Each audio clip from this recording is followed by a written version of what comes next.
up, guys? It's me, GamerGuy TV here. So today, we are back with another product review. Now, today is one of those alternate video days, where it's, product review, stop motion animation, live stream, something like that. I'm actually recording with my phone camera right now, because the camera I normally use for product reviews, I took over to my mom's house, because I wanted to do a few projects with it. And normally I'm over at my mom's house Friday and Sunday. Sorry, it's not that I don't know those days, it's that, well, I'm quite tired, to be honest. But we ended up switching Saturday and Sunday this week because my dad was actually out of town playing in a tennis tournament. So, I don't have that camera here with me today. So you guys are going to have to tough it out with listening to me through my phone camera. Now, you guys are probably wondering what today's product review is. Well, today's product review is this thing. This is the HP Envy 360. Now, this is the laptop I have been using ever since December 2018. For those of you who don't know, I had an Asus laptop that ran Windows 10.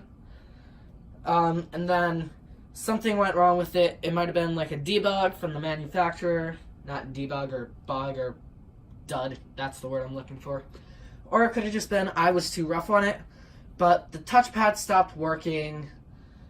When the USB ports came defective, the battery life decreased quite steadily. So last Christmas, my grandparents and dad were nice enough to give me this laptop. So, a few things. The stats may or may not be up on the screen as I say them. I'm not entirely sure how much editing I'm going to want to do. And yes, I have gotten my homework and test studying and stuff in before I film this. So, the stats. This is a 15-inch touchscreen gaming laptop. It does do the little flip thing. We'll get into the demo of that later. It does have a backlit keyboard. It has about a 12-hour battery life, if you don't do what I do. It charges through USB-C in addition to the charger that it gives you. And there's a bunch of other stuff that I don't really want to say at the moment, because we'll get into that later. So, now that you guys have heard the stats, let's actually open this thing up. So, it's going to ask me to sign in, and you guys are going to see it blurred. So, let's see. It does have a fingerprint sensor, but it's not letting me in. So, now that we are in, here, let's see if I can do this without messing things up. Hey, I can. So, now that we are in, you guys can see we've got this feature right here. It's a nice wide screen. It's in the 16:9. It has a screen resolution of 1920 by 1080. Naturally, it can do a bunch of other screen resolutions that aren't as sharp. It has a nice backlit keyboard, and it actually comes with a button to turn the backlit keyboard on and off. The pro to this is a lot of other laptops, from what I can tell, from using like my mom's Acer Flip, I think it's called, and my dad's Dell XPS, and a few of these other brands and stuff. The pro to this is if you want the backlit keyboard on, like if you're in a room and you're reading something over and you want the backlit keyboard on so you can see where something is, or if you're gaming or something, it's great. But a lot of companies on their laptops that run Windows and or Linux, I'm not sure about Linux, but a bunch of the companies that run Windows, they will actually set the keyboard to auto light. So the buttons turn on whenever, not the buttons, the backlit function will turn on whenever you hit a key or press a button or something, but it'll turn off after about 10 seconds of not being used. Now, I also like the way this keyboard looks, because here's the thing. The lighting's going to change after this. But look at that. Like, if I turn the brightness down on the laptop, you can see the keyboard is actually quite nice.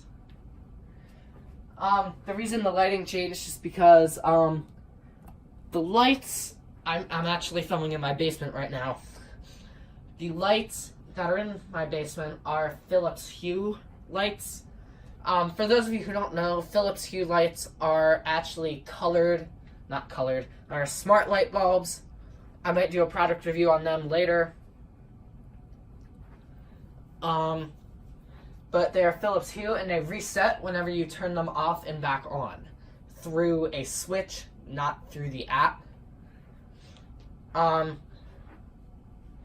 So anyway, the backlit keyboard is really, really nice because the fact that it doesn't auto turn off, sure, it can get annoying, but it is actually really, really nice because it looks cool, and it's nice to constantly have it on or constantly have it off. So that is also a nice feature. So let's get to the ports. Or before we get to the ports, this actually has a number pad right over here. A lot of laptops don't have the number pads because on this one the speaker is right here. On a lot of other laptops, the speakers will be on the sides or on the bottom. A lot of other laptops aren't 15 inches though. They're either 13 or 12. That's the most common size. Sometimes 10, but that's really, really small.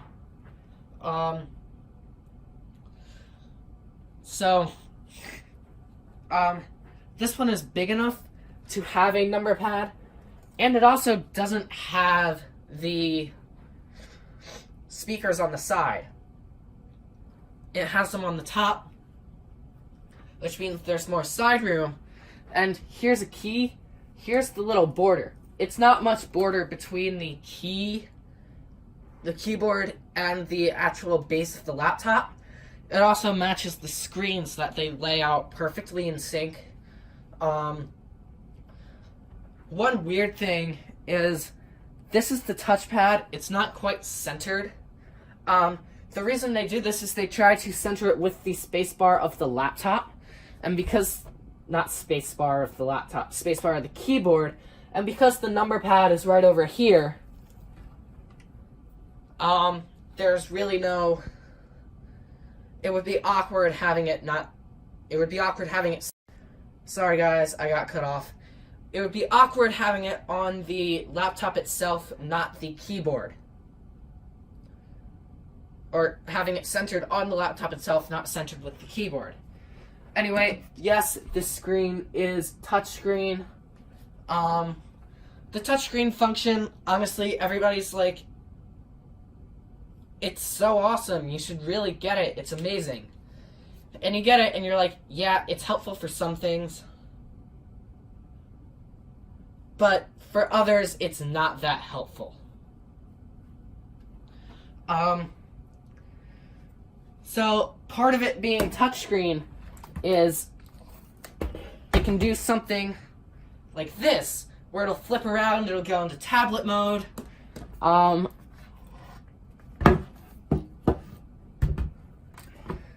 It can go into tent mode.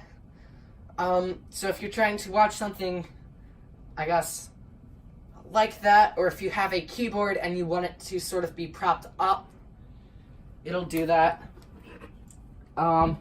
Yes, I am being careful to not hit the power button or to not dent the edges, because one of my friends has this exact same laptop, and his edge right here is dented. It can also do that, but that is the full flip capability of it. So, probably the last thing with this is the ports on the side.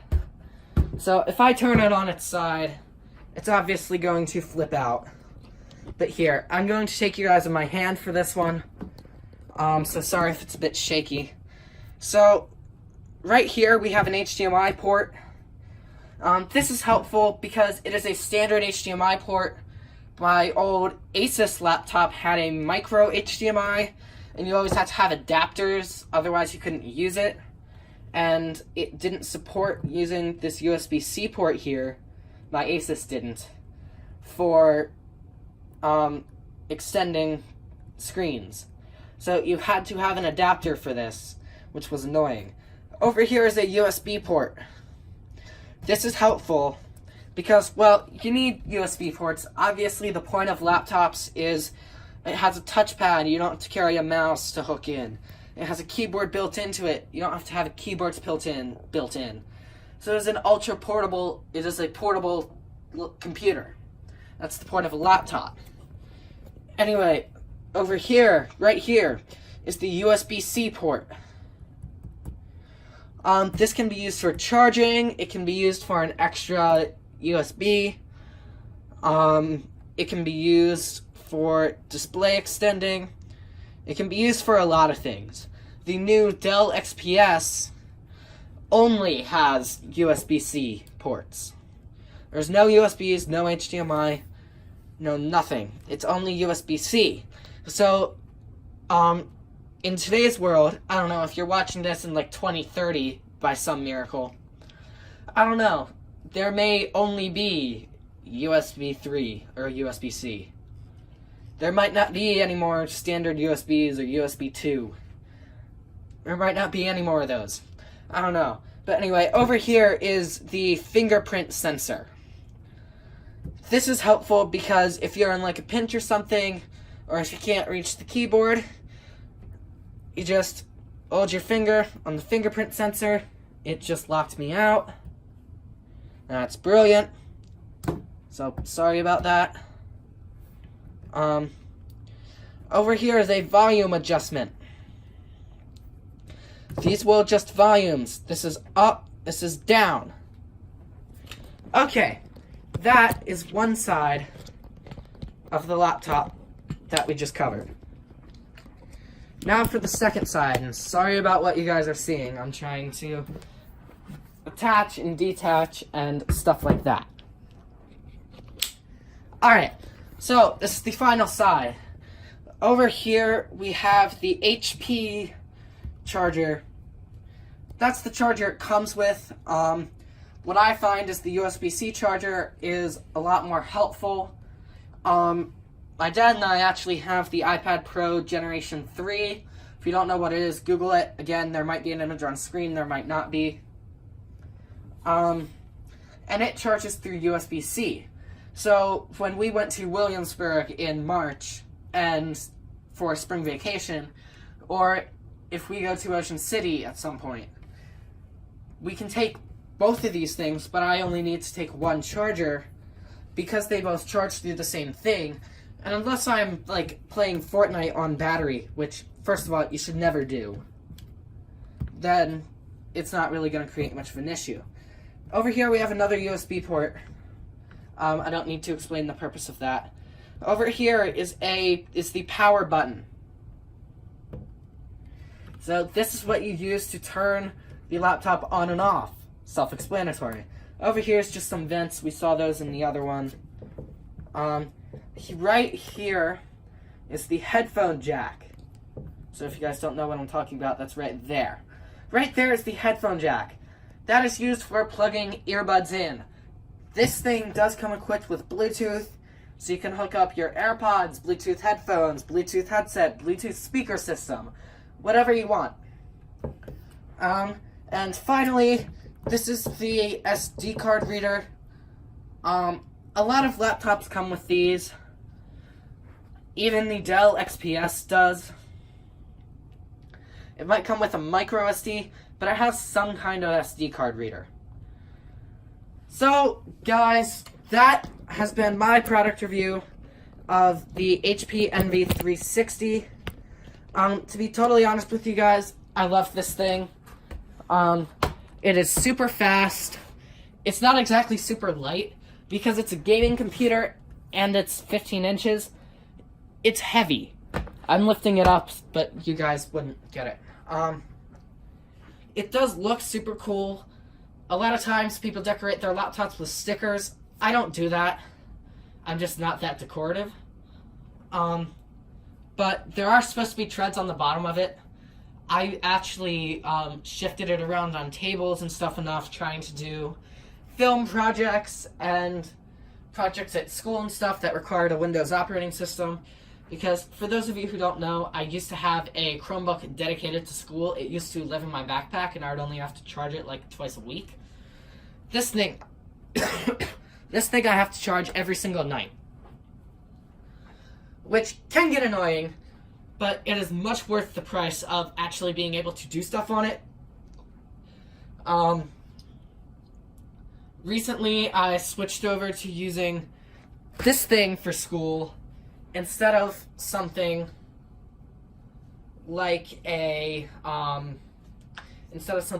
Chromebook, because with what I'm doing for 8th grade, it is nicer to have the faster computer than the more portable one. Also, Chrome OS sucks in general. I don't mean that in a bad way. What I mean is Chrome OS is meant for schools. There's all of these ads like, if you want something that lasts multiple days at a time, buy this Chromebook. It's like $500 cheaper. And it is. It's $500 cheaper if you're just looking for something to basically browse the web, watch Netflix on, send emails. It's great. But if you're looking to use programs that require some kind of Java, a lot of times programs like that do. For a while, Roblox did. One pro to Chromebooks is they don't get viruses. This thing is a heck of a lot more powerful, and I can do a lot more stuff on it. I edit all of my videos, I film all of my gaming videos. I do a lot of this stuff on here for a reason.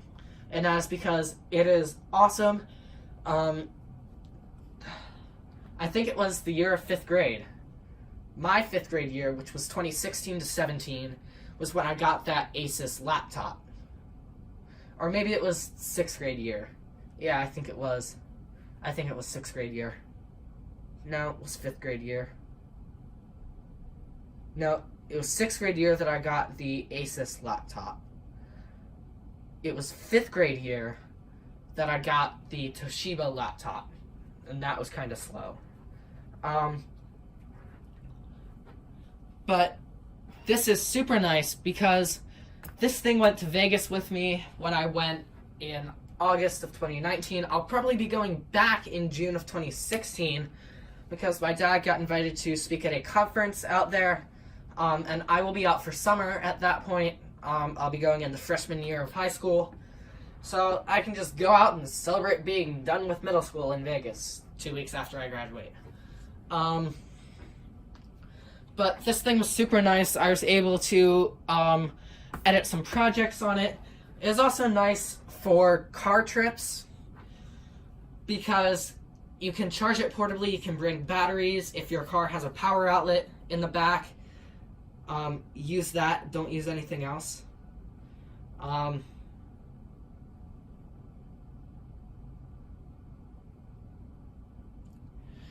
And essentially, yeah, the reason I don't really use desktops anymore is they are meant to be stuck in one place. And I mean that in a good way. If you work from home and you're constantly at home, and you can access your computer from anywhere, great, use a desktop. Something like this or a incredible gaming computer, you're going to want a desktop for that. Yes, it might not be as portable, but you can still get a lot more advanced parts and stuff for way cheaper than you can in something like this. For me, because I'm always on the go, my parents are split, I'm between my mom's house and my house, where my dad is. I'm between there a lot. it's much easier for me to use something like this than to be working on a video at my dad's house or at my house and have to upload it to Google Drive and then boot up that laptop at my mom's house, not laptop, desktop at my mom's house, and download the file program and stuff like that. It's much more simpler for me to use something like this and just, it's portable. So anyway guys, thank you guys so much for watching, and I will see you guys in the next video. Bye.